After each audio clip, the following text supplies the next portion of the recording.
तो क्या आप जानते हैं कि बिहार के 5 सबसे बड़े कायस्थ नेता कौन से हैं? राजनीति में उनकी पकड़ कितनी है? वो कहां कहां से चुनाव लड़ चुके हैं? कौन कौन से पद पे रह चुके हैं? आज हम आपको बताएंगे बिहार के 5 सबसे बड़े कायस्थ नेताओं के बारे में, जिनकी राजनीतिक पकड़ इतनी ज्यादा है कि इतना कम आबादी होने के बाद भी ये बड़े बड़े पदों पर रह चुके हैं। बिहार सरकार में मंत्री से लेकर के केंद्र में मंत्री पद तक को सुशोभित कर चुके हैं। और आज ऐसे ही बिहार के 5 सबसे बड़े कायस्थ नेताओं के बारे में हम बात करेंगे। इस सूची में जो पहला नाम है वो है सीता साहू का। सीता साहू बिहार की 5वीं सबसे बड़ी कायस्थ नेता है और वो इसलिए हैं क्योंकि ये पटना नगर निगम की मेयर हैं। अब पटना नगर निगम का मेयर कितना बड़ा पद है ये आप अंदाजा लगा सकते हैं, जिसके अंदर कई विधानसभा और लोकसभा आ जाते हैं। उस नगर निगम का मेयर होना अपने आप में बहुत बड़ी बात है। और उसके बाद अब सीता साहू के बारे में जान लीजिए। जन्म इनका 1958 में हुआ था और शिक्षा की बात की जाए तो ये 12वीं तक पढ़ी लिखी हैं और पार्टी से जिससे संबंध रखती हैं ये भारतीय जनता पार्टी का पोस्टर लगा करके अक्सर ये जो है पोस्ट करते रहती है और इस कारण से हम इस बात का दावा कर रहे हैं कि ये भारतीय जनता पार्टी की सदस्य हैं। हालांकि नगर निगम में किसी पार्टी की गुंजाइश नहीं होती है, लोग समर्थन देते हैं, पार्टियां समर्थन देती हैं। राजनीतिक सफर की बात की जाए तो 2017 में पहली बार पटना के मेयर पद पर ये बैठी और पटना के मेयर पद पर बैठने वाली पहली महिला जो है वो सीता साहू बनी थी। और आप इस बात से अंदाजा लगा सकते हैं कि पटना नगर निगम के मेयर पद पर पहली बैठने वाली पहली महिला सीता साहू थी। उसके बाद वर्तमान में भी ये पटना नगर निगम की मेयर है और उसके बाद कई बार मेयर बन चुकी हैं और इनका लोकप्रियता जो है ऐसा है कि कई नेताओं को पीछे छोड़ देगा और कई नेताओं से ये आगे निकल जाएंगी। उसके बाद इस सूची में जो अगला नाम है वो है बॉलीवुड के दिग्गज सुपरस्टार शत्रुघ्न सिन्हा का।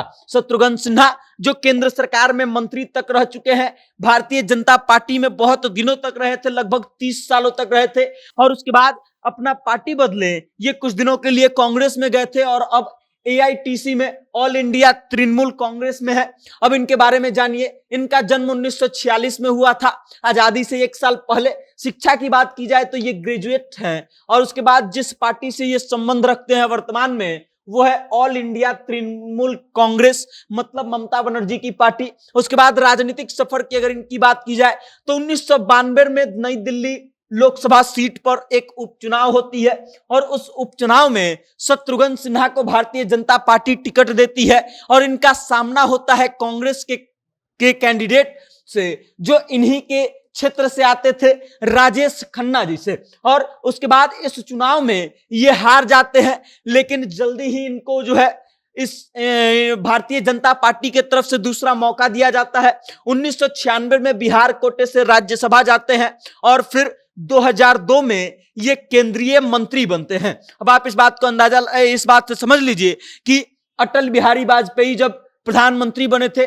तब उनके केंद्र में ये स्वास्थ्य मंत्रालय संभाल रहे थे, फिर बाद में इनके मंत्रालय में परिवर्तन कर दिया गया और कला एवं संस्कृति मंत्रालय दे दिया गया था। उसके बाद 2009 में पटना साहिब से लोकसभा चुनाव लड़ते हैं और चुनाव जीतते हैं। उसके बाद 2014 में फिर से इनको मौका मिलता है और पटना साहिब से चुनाव जीतते हैं और वर्तमान में ये ऑल इंडिया तृणमूल कांग्रेस यानी कि ममता बनर्जी की पार्टी से MP है। आसनसोल से जहां से पवन सिंह को टिकट दिया गया था, जहां से पवन सिंह ने टिकट वापस कर दिया था, उसी लोकसभा क्षेत्र से ये चुनाव लड़े हैं और जीत करके सदन पहुंचे हैं। अब इस सूची में जो अगला नाम है नितिन नवीन सिन्हा का है। नितिन नवीन सिन्हा जो भारतीय जनता पार्टी के नेता हैं और बिहार सरकार के मंत्री हैं।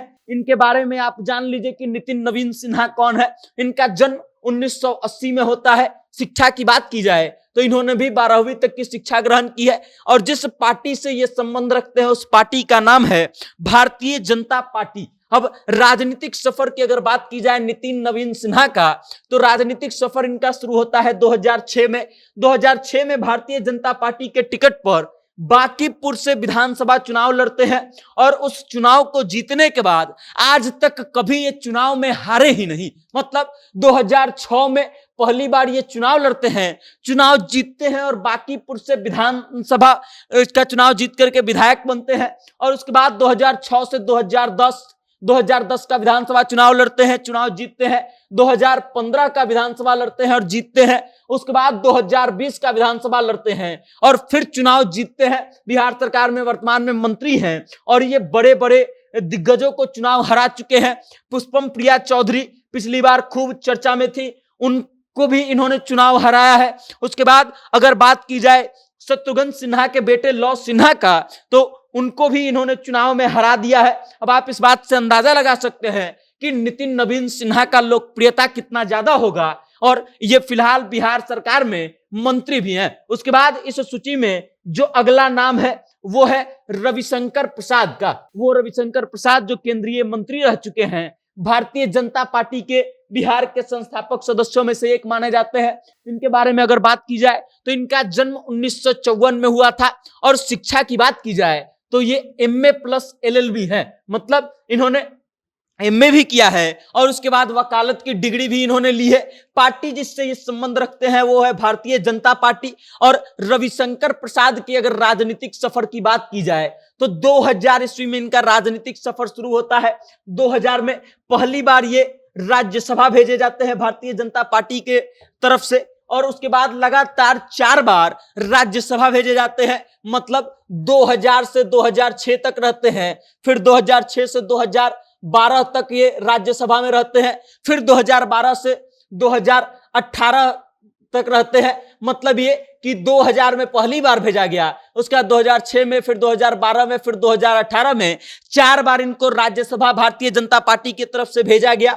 उसके बाद केंद्रीय मंत्री ये रह चुके हैं। उसके बाद 2019 में पहली बार ये लोकसभा चुनाव लड़ते हैं पटना साहिब से और फिर चुनाव जीतते हैं और जीत करके लोकसभा में पहुंचते हैं। 2024 का भी लोकसभा चुनाव ये जीते हैं और जीत करके सदन में पहुंचे हैं। अब इसके बाद जो इस सूची में अंतिम नाम है वो है रविंद्र किशोर सिन्हा का। रविंद्र किशोर सिन्हा बिहार के कायस्थ समाज के एक बड़े नेता माने जाते हैं और ये इसलिए भी माने जाते हैं क्योंकि ये बिहार के सबसे अमीर व्यक्तियों में से एक हैं। अब इनके बारे में जान लीजिए। इनका जन्म 1951 में हुआ था और शिक्षा की बात की जाए तो ये ग्रेजुएट है। पार्टी की जिससे संबंध रखते हैं भारतीय जनता पार्टी से। उसके बाद राजनीतिक सफर की अगर बात की जाएगी इनकी, तो इनका राजनीतिक सफर बहुत ज्यादा लंबा नहीं रहा है। 2014 में ये पहली बार भारतीय जनता पार्टी के कोटे से राज्यसभा भेजे गए थे और उसके बाद ये राजनीति में आ गए थे। और उनके बारे में सबसे खास बात यह है कि ये बिहार के सबसे अमीर व्यक्तियों में से एक है। उसके बाद 1971 में जब भारत पाकिस्तान का युद्ध हुआ था तो उसमें सेवानिवृत्त हुए सैनिकों को, मतलब जो सैनिक रिटायर हो गए थे, उन सैनिकों को नौकरी देने के हिसाब से इन्होंने एक सुरक्षा एजेंसी का निर्माण किया था जिसका नाम SIS है। और उसके बाद ये संस्था जो है अब देश विदेश में काफी प्रचलित है और लोगों को सुरक्षा सेवा मुहैया कराती है। तो ये बिहार के 5 सबसे बड़े कायस्थ नेता थे जिनकी राजनीति में तूती बोलती है और जिनकी लोकप्रियता इतना है कि बड़े बड़े दिग्गजों को चुनाव हरा चुके हैं और बिहार सरकार के मंत्री पद से लेकर के केंद्र तक में मंत्री रह चुके हैं। बाकी अब आप इन 5 के बारे में क्या सोचते हैं, अपनी राय कमेंट करके हम तक भेजिएगा और देखते रहिएगा जनता जंक्शन। बहुत बहुत धन्यवाद।